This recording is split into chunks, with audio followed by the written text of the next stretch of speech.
Vamos lá para o segundo vídeo desse terceiro capítulo, né, que fala sobre suspensões. Hoje a gente vai falar sobre barras estabilizadoras e qual o efeito, como que a gente usa isso para ajustar um carro de corrida.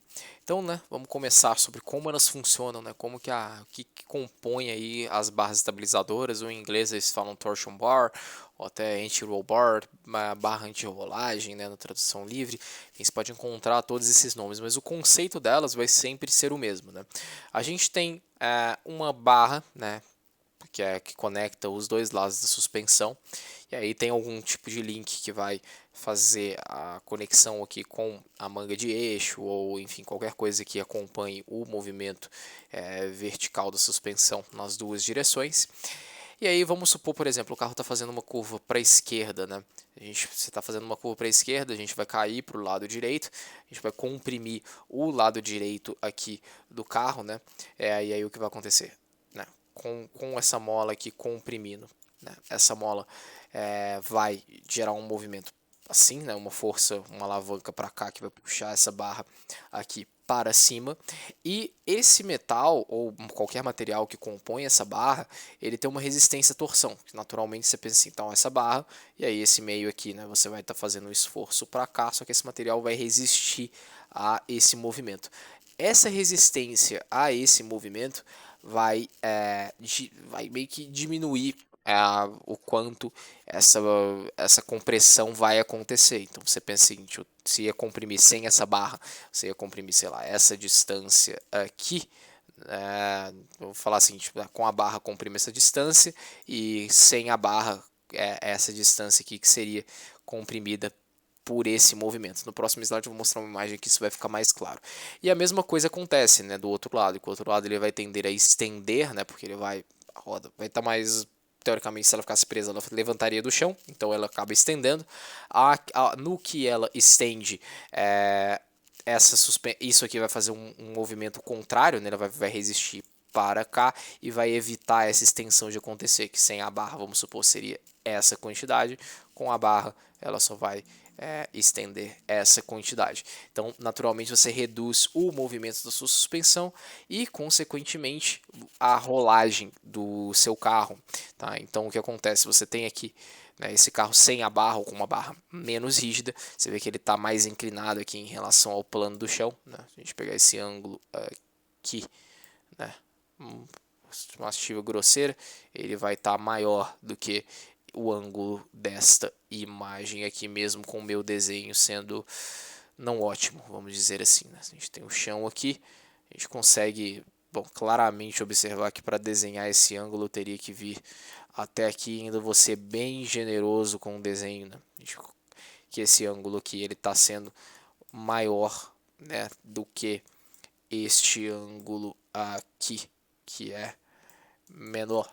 Então a gente consegue ver que o carro acaba rolando menos, né? Justamente porque a força está vindo para cá, esse lado tende a comprimir, essa barra vai resistir esse movimento para cá, e esse lado que estende, essa barra vai resistir esse movimento aplicando uma força para cá. E aí você entende que, né, vamos pegar as distâncias aqui, né, a gente tem essa compressão da mola, vamos supor que ela valha 10, aqui a gente tem essa extensão da mola, que vamos supor que ela esteja aqui com o comprimento 20, né? Então, fala comprimento, se ela fosse 15, por exemplo, né? Sem nada, ela está com 15, né? Aqui a gente está falando do comprimento aqui, ia estar sendo, vamos falar, 13, e aqui com o comprimento 17. Então, né, a gente reduz. Vamos supor aqui que a gente teve uma rolagem de 4, né? Aqui a gente vai ter uma rolagem de diferença de rolagem aqui de 10. Então, né, aqui menor do que aqui, por esse recurso da barra anti-rolagem. Quais os efeitos disso no carro? Bom, o primeiro deles, que eu já vou ilustrar direto aqui, é que você está conectando os dois lados da suspensão. Né? Então, você reduz a independência da suspensão do carro em relação a um lado em relação ao outro. O que isso pode te prejudicar? Bom, pensa você está numa saída de curva, né? E aí você sofre uma compressão. No que sofre essa compressão, essa roda aqui ela vai se dificultar a se estender. Então, naturalmente, você está perdendo tração aí por um momento até a suspensão se ajustar. E ela também não está independente, qualquer pancada que venha por esse lado aqui vai também ser transmitida para o outro lado, um pouco, querendo ou não, né? Porque se ela rola para cá, né, a gente não tem uma compressão aqui do outro lado, vai querer subir ela para o outro lado também, porque isso aqui está conectado e ela até se torce. Então, uma força que vem para cá numa curva que não tem essa tendência aqui de estender, ela vai querer tirar essa roda aqui do chão. Então, assim, menos tração, por exemplo, né? E também, naturalmente, você vai passar em cima de uma zebra, vai talvez desestabilizar mais o seu carro, dependendo de como que é esse esforço. Então, assim, se reduz a independência das suspensões. Esse é um lado negativo. O outro lado que pode ser negativo ou positivo é bem parecido com o que era, né, quando a gente falava de rigidez de molas. Quanto mais rígida a sua barra, na frente, por exemplo, você vai ter mais subesterço, porque você aumenta a rigidez da rolagem, e aí acontece o mesmo efeito. Então você aumenta a rigidez mais subesterço. E aí na traseira, se você deixar mais rígido na traseira do carro, o que vai acontecer? Você vai ter mais sobreesterço, porque você aumenta a rigidez traseira, né, a rolagem, e aí você aumenta a transferência de carregamento local lá daquele eixo em relação ao eixo dianteiro. Então, deixando mais rígido aqui, você acaba tendo mais sobreesterço. Então, mesmo efeito que era, né, da rigidez das molas.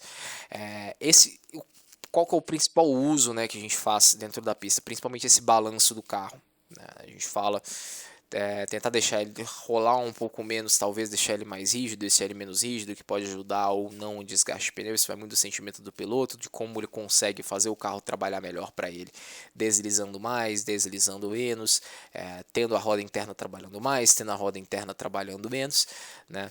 E consequentemente, né, na mesma maneira que tem a tração, você fica mais fácil de bloquear os freios, por exemplo, né, com essas barras mais rígidas, porque a suspensão fica menos independente.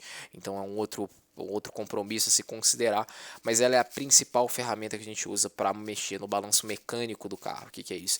Mexer nesse sobreesterço e nesse subesterço, que não depende da parte aerodinâmica. Essa daí é a primeira mudança que eu vou dizer, né? Mudança de primeira ordem aí que se faz em um carro de corrida para controlar esse balanço de acordo com o que vai ser o desejado lá na situação de pista. E como que esse ajuste é feito? Dependendo, pode mudar o tamanho da alavanca. Quanto mais distante aqui tiver a alavanca, mais força, né, o movimento da suspensão vai fazer contra a barra que torce, então ela vai naturalmente resistir menos, então ela fica mais macia, vamos dizer assim, né? Em comparação com uma posição se montasse aqui, por exemplo, né, que a gente tem uma alavanca menor para trabalhar até esse ponto aqui de montagem, ou a outra opção é inclinando facas, né, que aqui tem uma ponta, aqui é a ponta que fica montada, por exemplo, na suspensão, que vai para cima e para baixo, e aí é muito mais difícil de você dobrar, né, o metal nessa posição do que, por exemplo, se ela tivesse deitada assim, né, que tivesse aqui assim, ó, e fosse essa a orientação dela. Lembra que nem as regras de escola, é muito mais fácil você fazer esse movimento e ela flexionar, por exemplo, para cá, né, ou para cá, aqui embaixo, né, do que você aqui, que pensa bem mais complicado, né, de fazer isso. Então esse movimento aqui da barra é muito mais fácil nessa posição deitada do que na posição em pé, né, em termos mais simples em relação ao movimento. Então esses são os ajustes, dependendo, eles podem até ser feitos dentro do carro, nos dois tipos. Tem como mudar essa inclinação dependendo do mecanismo, ou então mudar essa posição, né? O outro ajuste também que pode ser feito nessa barra é mudar a rigidez desse tubo, né, dessa estrutura que conecta os dois lados, é uma outra opção. Rigidez, mudar o diâmetro, tudo isso vai mudar, né, a capacidade de resistir a esse movimento. Então são esses aí os ajustes que podem ser feitos, e esses os principais e os compromissos, né, falando, né, da transferência de carregamento lateral, mudar o balanço do carro, a independência das suspensões é o outro compromisso que a gente tem. Então esses daí são os principais pontos que a gente pensa quando a gente fala em ajuste de barras estabilizadoras em carros de corrida. Obrigado pela atenção aí no vídeo e te espero no próximo. Valeu!